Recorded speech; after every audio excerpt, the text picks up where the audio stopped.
دوستو یہ کہانی ہے ایک ایسے انسان کی کہ جس کو پچھلے 50-60 سال سے لگاتار اسرائیل میں رہنے والے لوگ اپنا سب سے بڑا ہیرو مانتے ہیں۔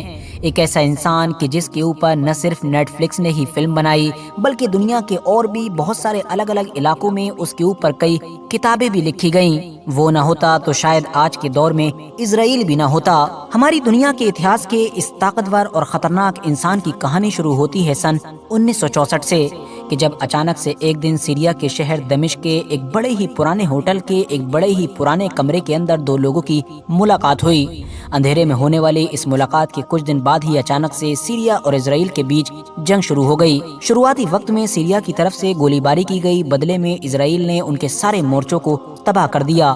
اسرائیل صرف یہیں پر نہیں رکا بلکہ اس نے تو سیریا کے پچھلے کئی سالوں کی محنت اور اس کی رڑنیتی پر پانی پھیر دیا۔ دراصل سیریا اور اسرائیل کے بیچ جو جارڈن ندی بہ رہی تھی، سیریا پچھلے کئی سالوں سے اس پر نہریں بنا رہا تھا، اس ارادے کے ساتھ تاکہ اسرائیل کی طرف جانے والے سارے پانی کو اپنی طرف موڑا جا سکے۔ مگر اس چھوٹی سی جنگ میں اسرائیل کے لڑاکو ومانوں نے بڑی تیزی کے ساتھ اور بہت کم وقت میں ہی پچھلے کئی سالوں میں تیار کی گئی ان ساری ہی ندیوں کو برباد کر دیا۔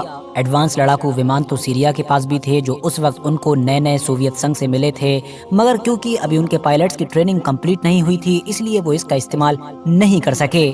اور اسرائیل کو نہ صرف یہ بات ہی پہلے سے پتا تھی بلکہ وہ تو سارے نہروں کے ڈیزائن کو بھی دیکھ چکا تھا، اس کو پتا تھا کون سی نہر کدھر بن رہی ہے اور کس طرح سے بنائی جا رہی ہے، اسی لیے اس نے بہت کم وقت میں ہی اپنے پورے مشن کو انجام دے دیا تھا۔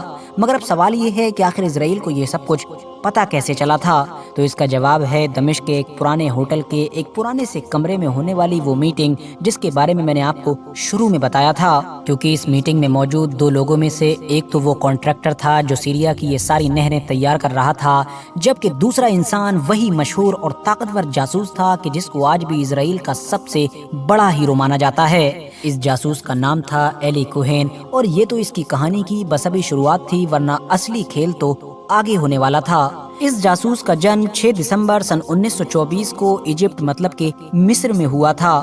دھرم سے کیونکہ یہ یہودی تھا اسی لیے سن 1948 میں جب اسرائیل نے اپنی اسٹیبلشمنٹ کا اعلان کیا تو اس کی فیملی کے زیادہ تر لوگ اسرائیل آ گئے، مگر کیونکہ اس وقت ایلی کوہین کی ایجپٹ کے اندر ہی پڑھائی چل رہی تھی تو اس نے وہیں رک کر اپنی پڑھائی کمپلیٹ کرنے کا فیصلہ کیا۔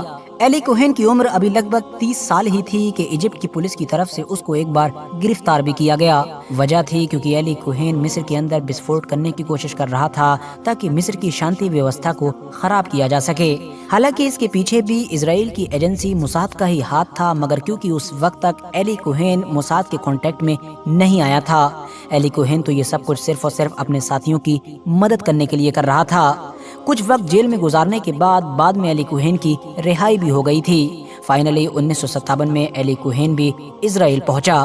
اسرائیل پہنچ کر کوہین نے شادی کی، باقاعدہ اپنا گھر بسایا اور پھر کچھ وقت کے بعد ہی وہ اسرائیل کی خفیہ ایجنسی موساد کے کانٹیکٹ میں آیا۔ اس دور میں دراصل موساد کو ایک ایسے طاقتور اور چالاک جاسوس کی ضرورت تھی کہ جو سیریا سے نپٹنے میں ان کی بھرپور مدد کرے۔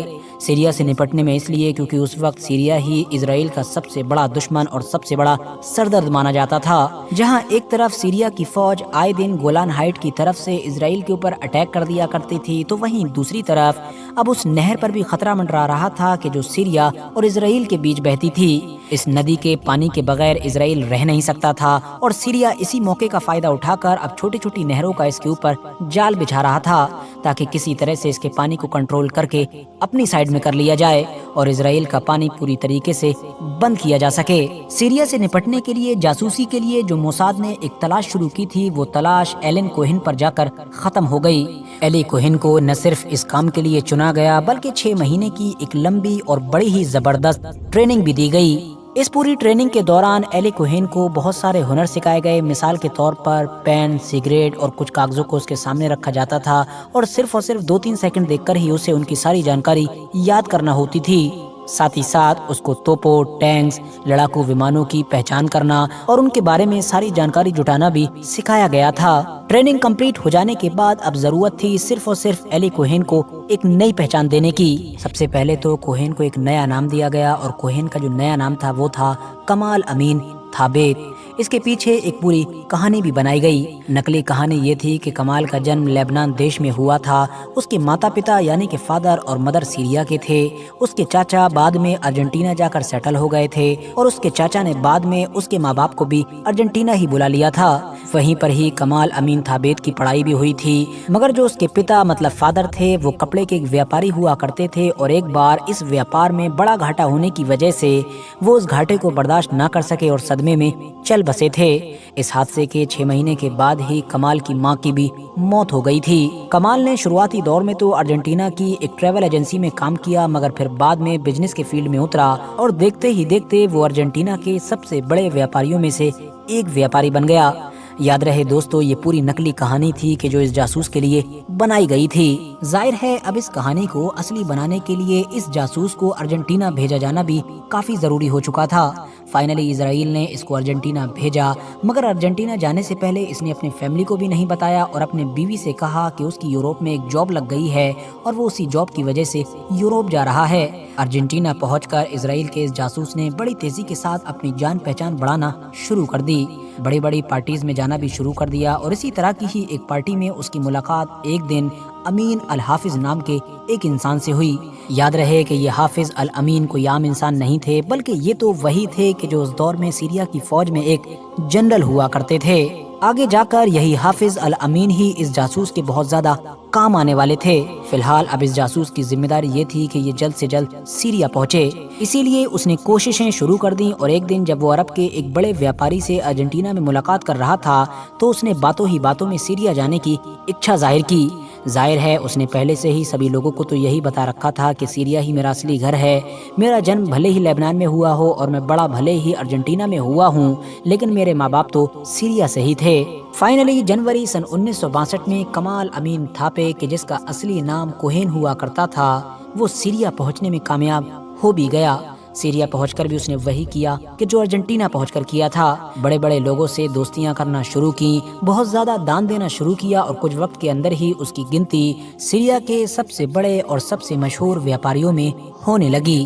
اس جاسوس کے لیے سب کچھ سیٹ ہو چکا تھا، اب صرف اور صرف ضرورت تھی سیریا کی سرکار مطلب کہ گورنمنٹ تک اپنی پہنچ بنانے کی۔ یہ موقع بھی 1963 میں ایلی کوہن کو اس وقت ملا کہ جب سیریا میں ایک تختہ پلٹ ہونے کی وجہ سے امین الحافظ نام کے وہ جنرل سیریا کے راشٹرپتی بن گئے کہ جن سے پہلے سے ہی کوہن بہت پکی دوستی بنا چکا تھا۔ ان کی مدد سے ہی اب سیریا کی بہت ساری اہم اور خفیہ جانکاریاں کوہن کے ہاتھ لگنے والی تھیں۔ کوہن نے دمشق شہر کے ایک بڑے ہی عالی شان اور امیر علاقے میں بنگلہ خریدا، اور اس بنگلے میں آئے دن پارٹیز ہوا کرتی تھیں۔ ان پارٹیوں میں نہ صرف سینا کے ہی بڑے بڑے لوگ شامل ہوا کرتے تھے، بلکہ سرکار میں جتنے بھی منتری تھے وہ بھی زیادہ تر ان پارٹیز میں آیا ہی کرتے تھے۔ ایون جو راشٹرپتی تھے وہ بھی ان پارٹیوں کی شان بڑھایا کرتے تھے۔ پارٹیوں میں خوب شراب پی جاتی تھی، جام ٹکراتا تھا، اور جب شراب گلے سے نیچے اترتی تھی تو راز گلے سے باہر آتے تھے۔